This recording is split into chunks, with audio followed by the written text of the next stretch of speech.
everybody. Welcome to the Hidden Gems podcast on Rachel's Reviews. I'm really excited to be here to be talking about Netflix again. This is our fifth Netflix episode that we've done for Hidden Gems, and I'm film critic Rachel Wagner, and Ryan is here. Hey, Rachel, just before we go any further, I should say that you're going to need to speak up a little louder because I saw Tenet last night and the right side of my head is still buzzing just like a bee. So you're going to need to speak up a little louder because they were proud of their music. That's all I will say. Yeah, if you need subtitles to watch this video after watching Tenet, I will understand. If you want to Oh, you mean? Yeah. I have my review of Tenet, my written review that I can put a link to that in the description. I did a written review for that one, so you have to check that out. But was this the first time you've been back to the theaters? Third, I saw Oh, okay. I saw New Mutants by myself, Right. and I took my mom to see Unhinged.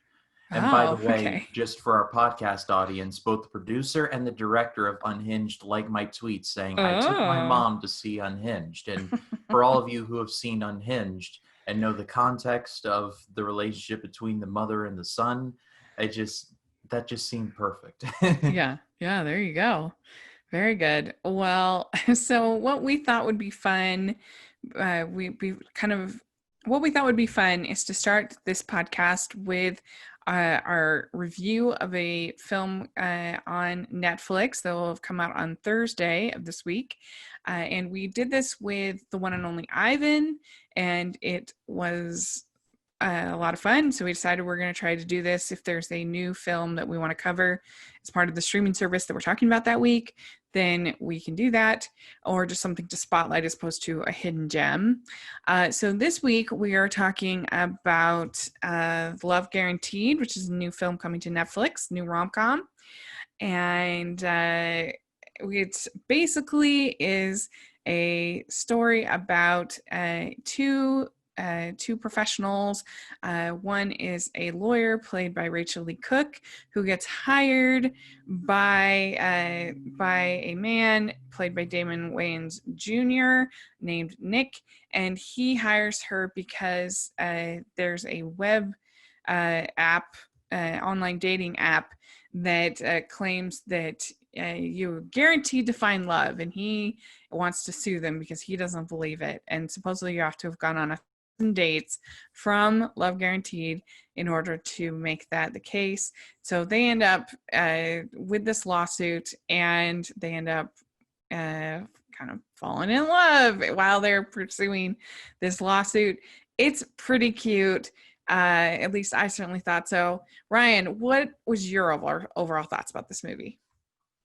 Very similar to yours. I not walked in, but I sat down and I was like, I don't know what to make of this. But by the end, I was like, okay, that was adorable. Yes, that's right. And I mean that in the nicest way possible, because overall, I did enjoy this movie. I found out that the director, Mark Steven Johnson, actually wrote one of my favorite comedies. It's called Grumpy Old Men with Jack Lemmon and Walter Matthau and Anne Margaret. I learned all my curse words from that movie. I will forever hold it in perpetuity, but I digress.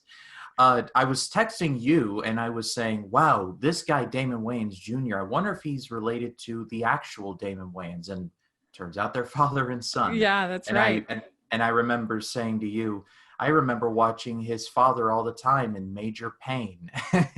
That's right. Yeah. And it turns out Damon Wayans Jr. has actually been in a few movies that I've seen. He was Wasabi in Big Hero 6.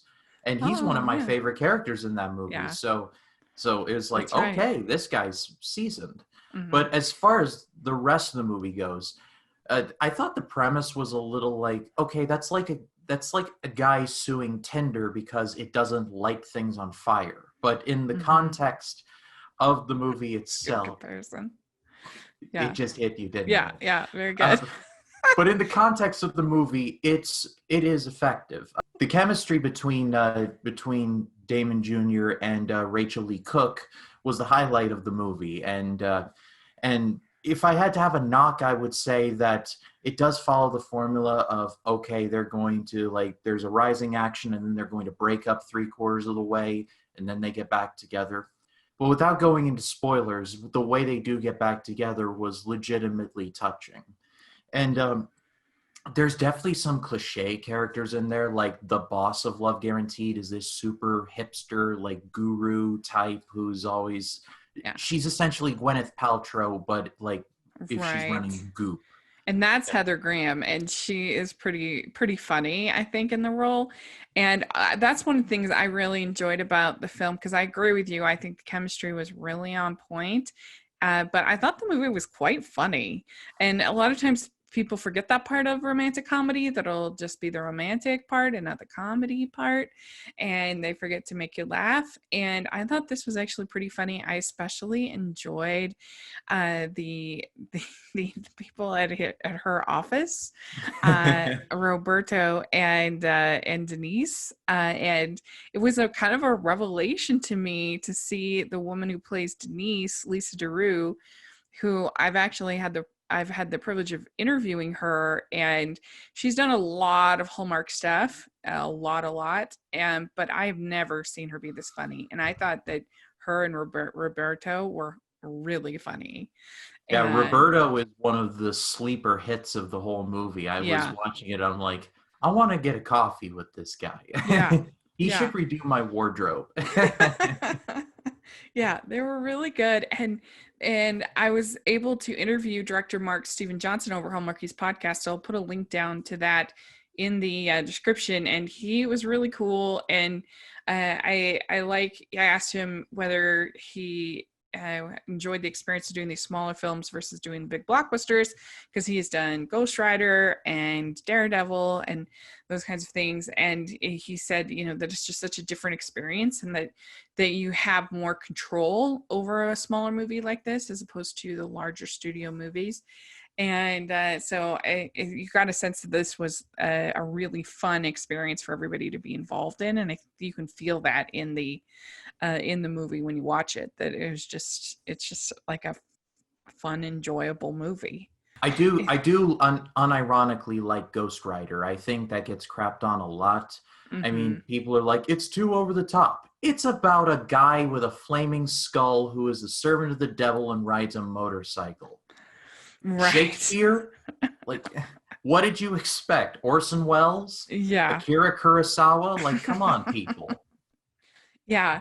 And but you just get a real sense of kind of joy just within the picture, I think. And I think they had really nice chemistry, and I think that they give some reason for why he's doing this. It's not just to be this petty lawsuit. Like there's some, they kind of flesh it out and make it a little bit more believable. But yeah, I really enjoyed it. So I'm glad you did as well. I'd probably give it like a 6.5 out of 10. I think it basically succeeds in doing what it's trying to do. And that's what you want in a movie. That's all you can ask for. I think I'll be a little generous and give it a full 7 out of 10. Just because I loved the side characters, and they kept me engaged through the whole thing. All right, well, let's dive into our hidden gems. And what is your first hidden gem on Netflix right now? So my first choice, this is going to be walking a bit of a gray area, but it's pretty well known. But I think just because it exists in a bigger franchise, it has gone under the radar just because the others have towered over it. It's from 1979, and it is the original Mad Max. This was directed by George Miller. I believe this is one of his first, if not his first outings. And it launched his career. It launched the career of Mel Gibson, along with a bunch of other actors that still act off and on to this day. And even if you've never seen the movie, you pretty much have a good idea of what it's about. It's about a cop named Max Rokitansky who is in a bitter war with these biker gangs in the outlands of Australia after they kill his entire family. this is very much a product of independent cinema. It's very low budget, it's very gritty, and it is very violent. But if you can stomach it, it's got some really good stuff in there. Like I said, this launched Mel Gibson's career that it still exists to this day. He's still directing and starring in movies with like S. Craig Zoller, and he almost won an Oscar for Hacksaw Ridge, which, and like considering that this movie was in 1979 and Hacksaw Ridge was in 2016, like that shows a lot of longevity there. And controversies aside, I do admire a lot of his work. But like I said, this movie is definitely not for everyone. It's definitely not going on your family movie night segment there, Rachel. But if you're willing to strap yourselves in and hold on, then it's definitely worth checking out. Very cool. I've actually never seen this, so I've seen Fury Road multiple times, but don't go into this one expecting Fury Road, because like Fury Road is like this big gonzo extravaganza, and Mad Max is like this little tiny exploitation movie. It's like going from something like the Texas Chainsaw Massacre to like Avatar. It's a weird comparison, but it's like Mad Max is here, Fury Road's like right up here. But I love sense. both, so there it is. Cool, good. All right. Well, my first suggestion for Hidden Gems is called Kahlil Gibran's The Prophet, and this is a interesting little film that they had back in 2014. It's technically directed by Roger Allers, who did The Lion King, but what he basically did, this is a package film where he brought together the different work of these different animators, and they each animated a different poem by this writer, Kahlil Gibran, who wrote this book of poems called The Prophet. And they have this thin storytelling device of this girl who's got a single mom and there's this prophet that's in town. And so there's like this thin device that ties all of these shorts together, but that's not great. I would just skip all of those parts and just go right to the actual shorts, because that's what's actually like good in these shorts. And you have segments on death, on work, on good and evil, on love, on children, on eating and drinking, on marriage, and on freedom. And you have such animator talents as Bill Plimpton, Tom Moore, Paul Brizzi. They're all wonderful, but probably Bill Plimpton and Tom Moore are the most recognizable, at least within the animation community, as far as their directors. But they each have a very unique visual style, and they're beautiful, and definitely, I think, worth checking out. I had never heard of this one until you sent me your list, and I was doing my research. One of the directors of one of the shorts is Roger Allers, who was one of the writers on Aladdin, and he worked on the art for the original Tron, which that's an accomplishment in and of itself. Yeah, he's the full director of the movie, as far as the putting everything together and yeah. So he's most well known for The Lion King, but yeah. Well, he's even more talented than I thought. But this sounds fascinating. Like I'm a big animated guy. I'm a big animated shorts guy. Grew up watching the Looney Tunes and Tom and Jerry and all the Pixar shorts, which they're like pizza. Even the subpar ones are still incredible. Yeah. So this is definitely one I have to go out of my way to see. Especially if you like something like Fantasia, that's definitely in that vein, in that feel of sort of more like music and art and poetry, and kind of a more of an expression as opposed to like really narrative based. It's more about the art. So yeah, I'd be curious if you get a chance to check it out, what you think, and which of the shorts you like the best. Yeah, the Ave Maria and Fantasia just gets me right here every time. Amazing. Yeah, agreed. So what's your next choice? So my next choice is the most recent one on my list. It's from 2017 and it's called Molly's Game. This was written by Aaron Sorkin and also directed by him. Aaron Sorkin wrote for TV shows like The West Wing and A Few Good Men, and just a lot of and just too many other movies to mention from the late 80s up through the early 2000s. And in this movie, it's the true story of a woman named Molly. I believe her last name is Bloom. She's an Olympic class skier who gets in an accident and never skis again. So, picking up the pieces of her life, she gets involved in an illegal poker ring. And she eventually takes over the whole operation and makes millions of dollars, like somewhere in between Jordan Belfort from The Wolf of Wall Street and Bruce Wayne, like a lot of money. And but when she makes a lot of friends, but she also makes a few enemies, including hitmen and possibly the Russian mob.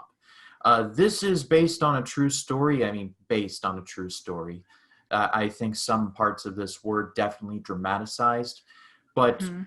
I love little stories like this, like little true stories that you would never hear about otherwise, except if there were a movie made about it. Another pick on my list is similar to this, but we'll get to that when we get to that.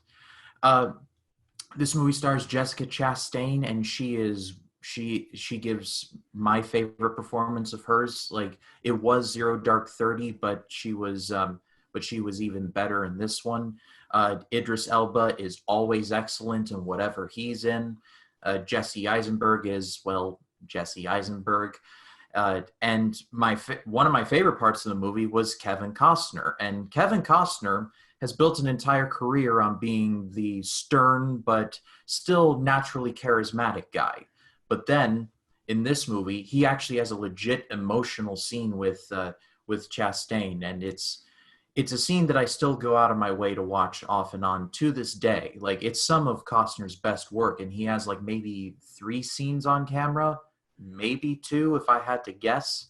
So, I mean, and this is a guy who has had a long and tenured career, like for about 3 decades or so. My one complaint is that it is a bit long, and because it is an Aaron Sorkin joint, it's a lot of people talking very fast. So if you're not a Sorkin fan, this is probably not going to convert you. But if you're a Sorkin fan, or if you're willing to take a chance, I think you may be surprised. Now, this because it's based on a true story, this film does have some characters that are based on actual celebrities, right? If I remember correctly, yes. Yeah, there's a Tobey Maguire I particularly remember that I think Michael Cera's character. Michael Uh, Cera plays himself. I thought that he was playing the Tobey Maguire character, but I could be totally wrong. He plays himself. I believe so. Oh, even his same name and everything. Quick to IMDb, Batman. Let's see. Michael Cera in this movie is just simply known as Player X. So Mm, let's just roll with that. yeah, Uh, that's on the IMDb, folks.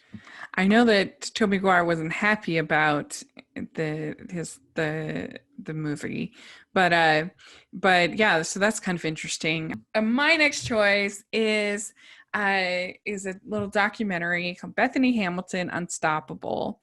And this is about surfer Bethany Hamilton and how she recovered after losing her arm to a shark accident, um, and how she was able to get back up on surfing again, and her faith and other things that brought her to that point. And it's not, speaking, I guess, of being objective, this is not trying to like, this is not nuanced, I guess, but it's such an inspirational story, and she's such a cool human, Bethany Hamilton, that I just really enjoyed watching it and felt inspired.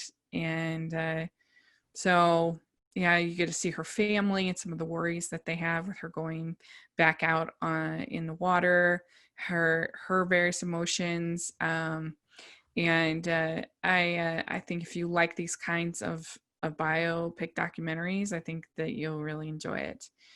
She's just a very cool person. Have you seen the movie based on her, Soul Surfer, Hmm. with Anna Sophia Hmm. Robb? Yeah, and I really liked that. I mean, it's got its flaws, but I really like that. But I think I maybe even prefer this just because she's just so cool. I just love Bethany. I mean, I first grew to love her when she was on The Amazing Race, and she was just the best. Um, and so then I saw this, and she, and I love surfing, and I love the water and the ocean, and so I'm a big fan of that as well. So yeah, I it's an easy sell for me.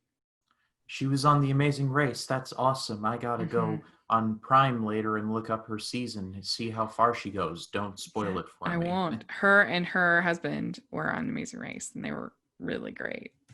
Oh, that's And cool. yeah, she doesn't let anything stop her. I mean, the name of the movie is very apropos, unstoppable.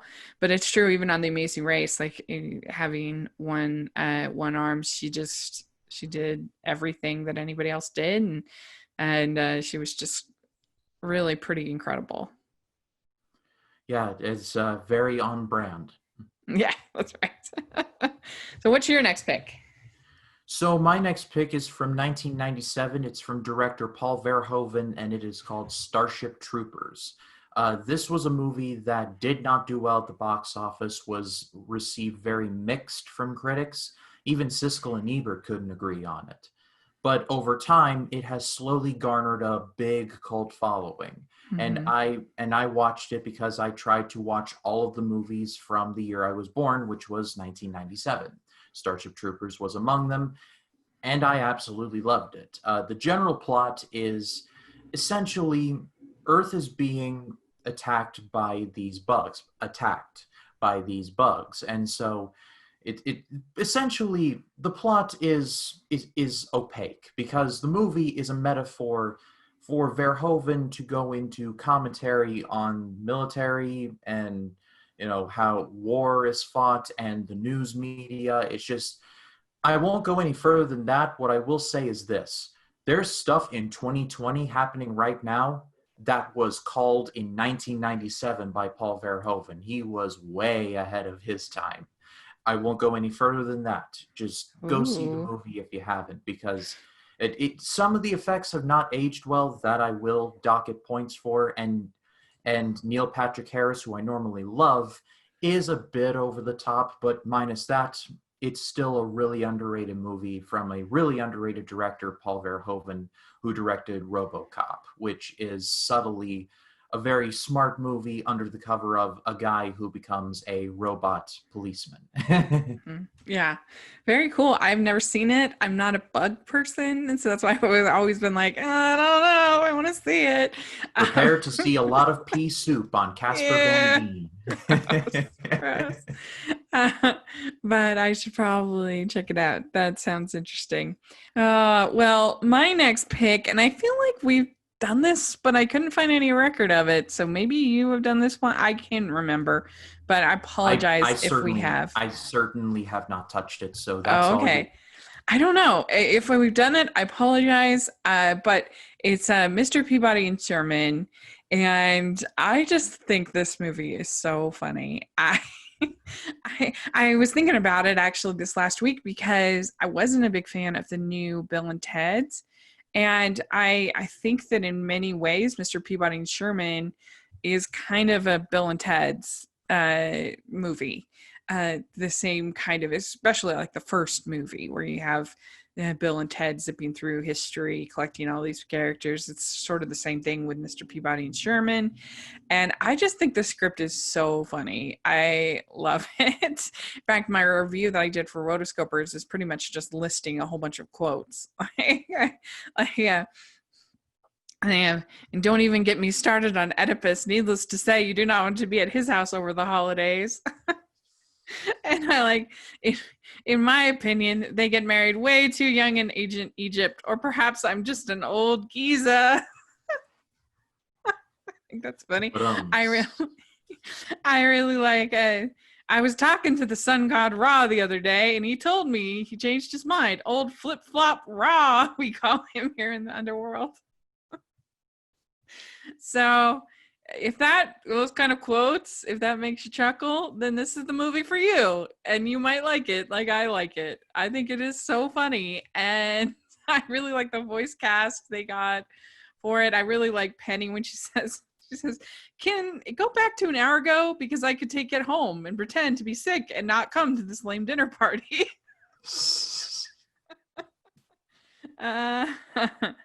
Anyway, that's just basically, it's a very simple opinion on this movie. It makes me laugh. I think it's funny. There you go. Yeah, I'm laughing my head off, and I've never even seen it. I guess I have no excuse now. This is from Blue Sky, correct? No, DreamWorks. I was going to say DreamWorks, and I balked.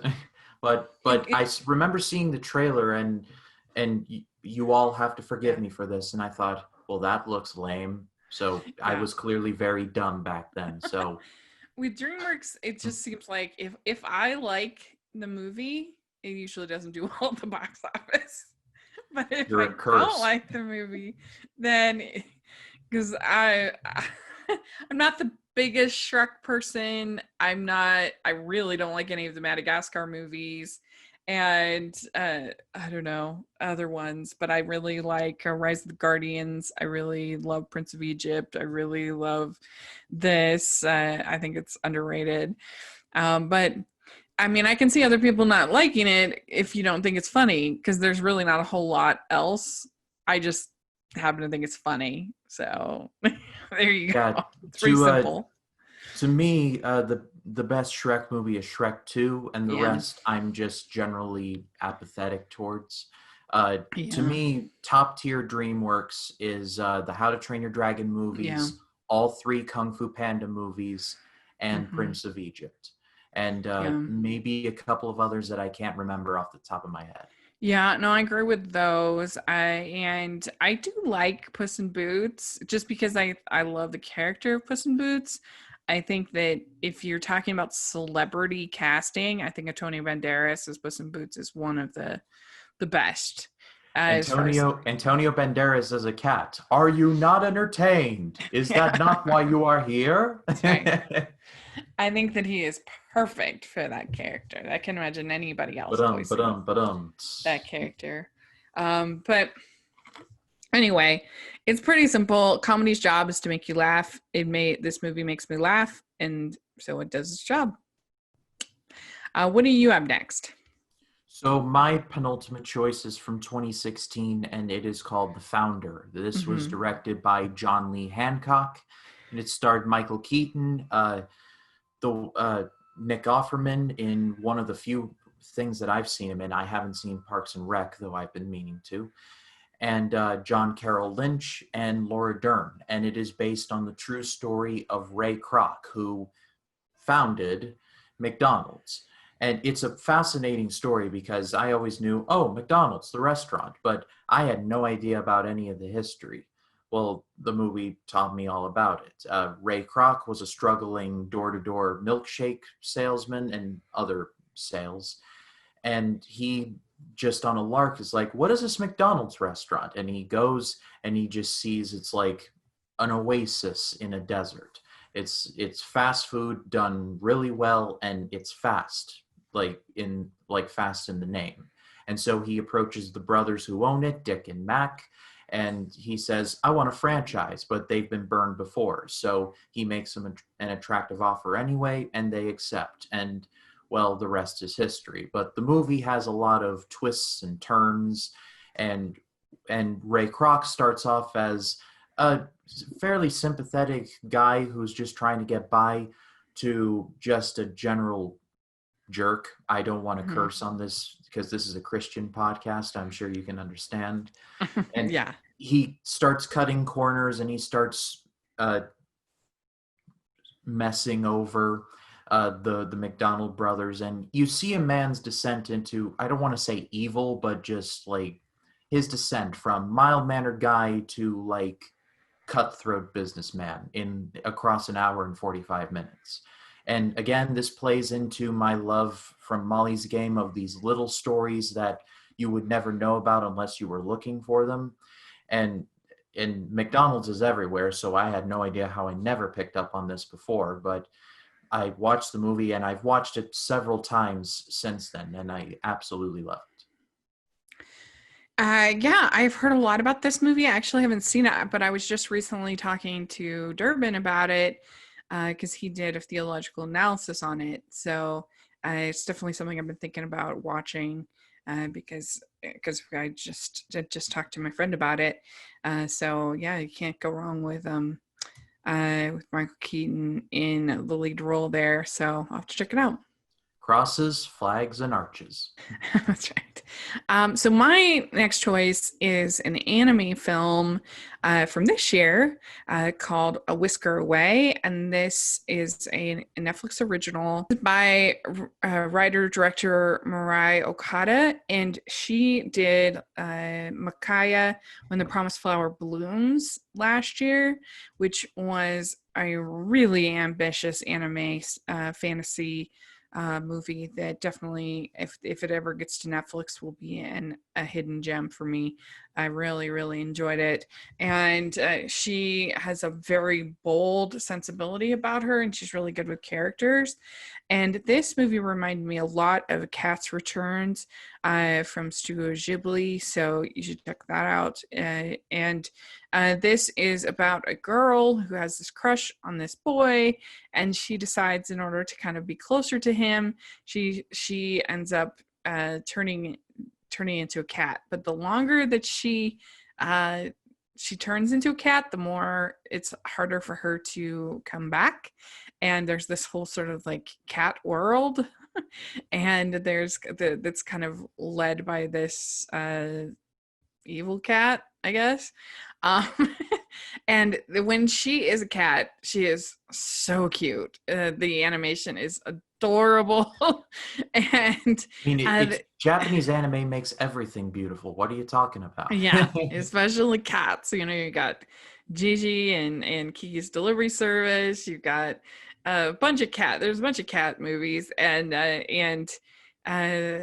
this is she's so cute. This is white cat, and anyway, it's just a cute little adorable love story. It's like a little stalkerish when you really think about it, but whatever.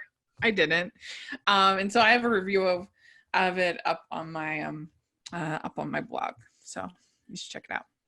Seems like we're in a bit of a hotbed of anime like right now, because we got Studio Ghibli still rocking it.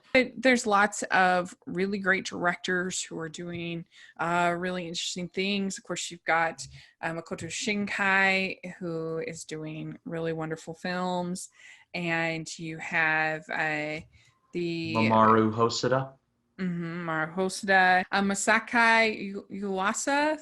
Sorry if I say that name wrong, but that is the director of Night is Short, Walk On Girl, and a bunch of other. He did recently Ride Your Wave, I think it's called. So he is really interesting. But there's also Sanao Katabuchi, who did In This Corner of the World, and he is making really interesting stuff. And so there's a lot of really interesting directors over there making great anime films. And it's nice to see that we've also been getting more of female voices over there, and like Mirai Okada, and then like Naoko Yamada, who did Silent Voice. So it's nice to be seeing these female voices also coming through in anime, getting more of their perspective. So it's a really great time to be an anime fan. You should all check out A Whisker Away. It's really cute. It's just a great time to be an animation junkie in particular. Yeah. It's like, right. No matter where you turn, whether it's here in the States or like in Japan, or it's like wherever, it's like everything's coming up roses and daffodils for the animation genre. It's true. I mean, it's true. When I think about in the 80s, way back when I was a kid, there were times when you wouldn't get more than one or two and sometimes zero animated films for the whole year. And here, we have what do they say? Not in a A um, monopoly. here we just have an abundance of blessings. Um, it's a happy problem to have when you have too many almost to watch. But yeah, I mean, it's not uncommon to have over 30 animated films released in a year, which is pretty amazing. So yeah, there's a lot of, and that's just on the movie side, not on television and series and other things. So it's a really cool time to be an animation fan. I totally agree. Yeah, the anime TV show One Piece has lasted about 75 years and Yeah, it's still going strong. yeah, yeah, that's right. All right, what's your last pick? So my last pick, it's a movie from Noah Baumbach. It was written and directed by him, and it was called While We're Young. This stars Ben Stiller, Naomi Watts, Adam Driver, and Amanda Seyfried. I can speak words. Uh, Ben Stiller and Naomi Watts are a married couple. They're in their 40s. They have a nice marriage, but that's about it. Ben Stiller is a documentarian, and he's still trying to make a documentary that says something. But then they come across this younger couple played by Driver and Seyfried who are in their 20s. And in another movie they would be just like, oh, boomer, oh, like slacker, or like just all these buzzwords that I hate. But in this movie they actually become friends, and they have a very nice time together. uh, this was a movie that I watched on a complete lark. I was walking through the library and I was like, while we're young, this seems good. And I was like, oh, it has that new guy from Star Wars in it, and he's playing this guy Kylo Ren. I wonder what's going to happen to him. Turns out he's going to turn out the best of that whole ensemble, but I digress. This is definitely a Noah Baumbach movie, and similar to Molly's Game and Aaron Sorkin, this is definitely not going to turn you into a Baumbach fan, but if you are willing to take a chance, I think you would be surprised. There's a lot of funny scenes in here. There's one scene where Amanda Seyfried and Naomi Watts go to this hip hop dance class, and in another movie be like, uh-oh, Naomi Watts doesn't know, is lame, womp womp, but it's actually played for a lot of good laughs, and that's where Noah Baumbach really does come into play here. Definitely underrated and definitely underseen in 2015 for sure. Cool. Yeah, I've heard of this. I have not seen it. I think it looks really funny. I'll have to check it out because I think people maybe don't realize how funny Adam Driver can be in the right role. I mean, I love him in Logan Lucky. I love him in in What If. He has a little role with the movie with Daniel Radcliffe. He's really funny in that. There's a bunch of roles where he's been quite funny. He was even funny on Saturday Night Live. So I think people might not realize that, but I'll have to check this out because I have liked I think pretty much everything Noah Baumbach that I've seen, and I really like him. So very cool. Well, my last choice is maybe a bit of a stretch as far as Hidden Gem because it got quite a bit of publicity, but nevertheless, I just wanted to talk about it. Is the Babysitters Club? This is this new series on Netflix this summer. I covered it over on Hallmarky's podcast in detail with YouTuber Austin Burke. We had so much fun talking about it.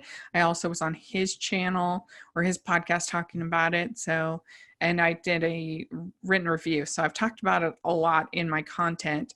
But I just loved this show. I thought it was so well written. And I was nervous because I did not like Anne with an E at all. And so I was like, ooh, I don't know, beloved childhood property. I don't know if I trust Netflix. But this, I just thought had the tone just perfectly. I thought it was so well cast. I thought it was so well written. And so I think that people might see and be like, oh, that's just for children. But if you just like good writing and good characters, then you'll like the show. Like it's really well done. And I don't know. So there's just and it conquers some topics that are sometimes not tackled by this type of show, but it does it in a really, really authentic way. And the whole show is just very authentic too. If you've ever, kind of reminded me a little bit of something like The Wonder Years or something like that. If you've ever been a kid, I think you'll relate to this show. It's so good. Yeah, I heard about this. I even read some reviews of it, and they were not exactly they were very negative. So I was like, Oh, I'm not sure about this. But I mean, Rachel, you've got a sterling reputation in my eyes. So anything you recommend is going to be like, okay, if she likes it, then I'm probably going to like it. So yeah. I'll I mean, definitely. to each their own, I guess. But I think it had a pretty high Rotten Tomatoes score. So I could be wrong on that. Let me check. Well, I read all kinds of reviewers from different perspectives and opinions and political sides. So I can't remember where I read it from specifically, but I guess it may have come it may have been one of those guys who was just trying to be like contrarian for the sake of I being mean, contrarian because they would get clicks.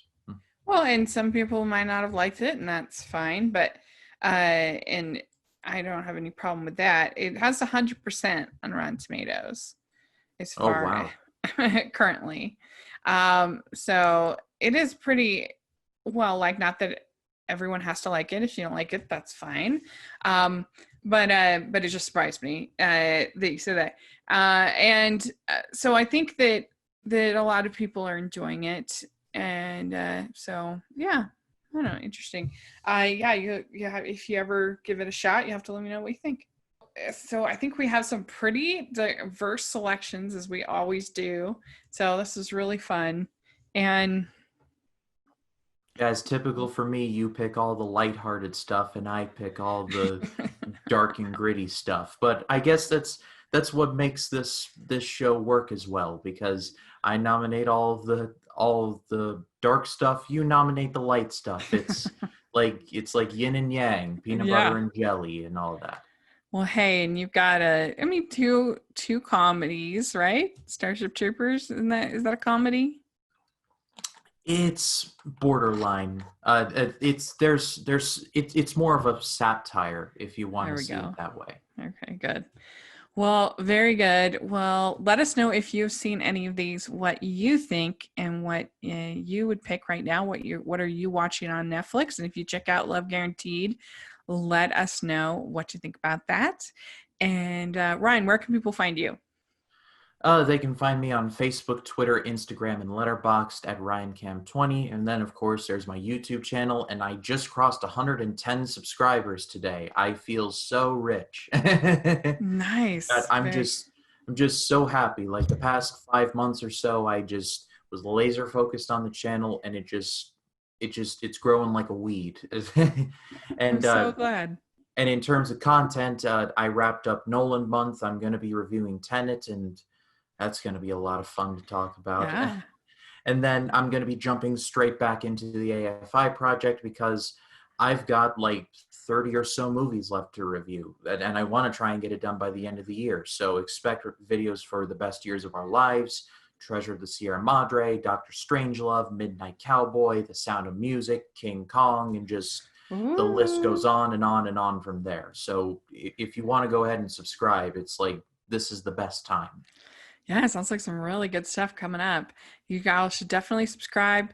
And you can find me at Rachel's Reviews, all over social media, iTunes, YouTube, and on Rotten Tomatoes. So check all of that out. And also, you can find me at the Hallmarkies Podcast. Have a really big week this week.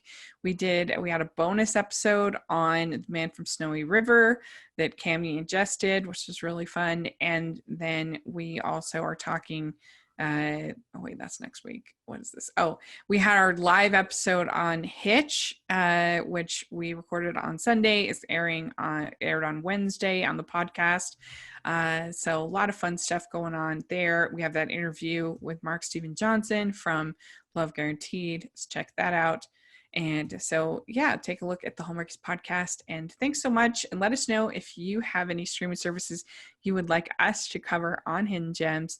And again, what you've been watching on Netflix. We'd love to hear your thoughts. So thanks so much, and we'll talk to y'all later. Bye, everyone. Bye.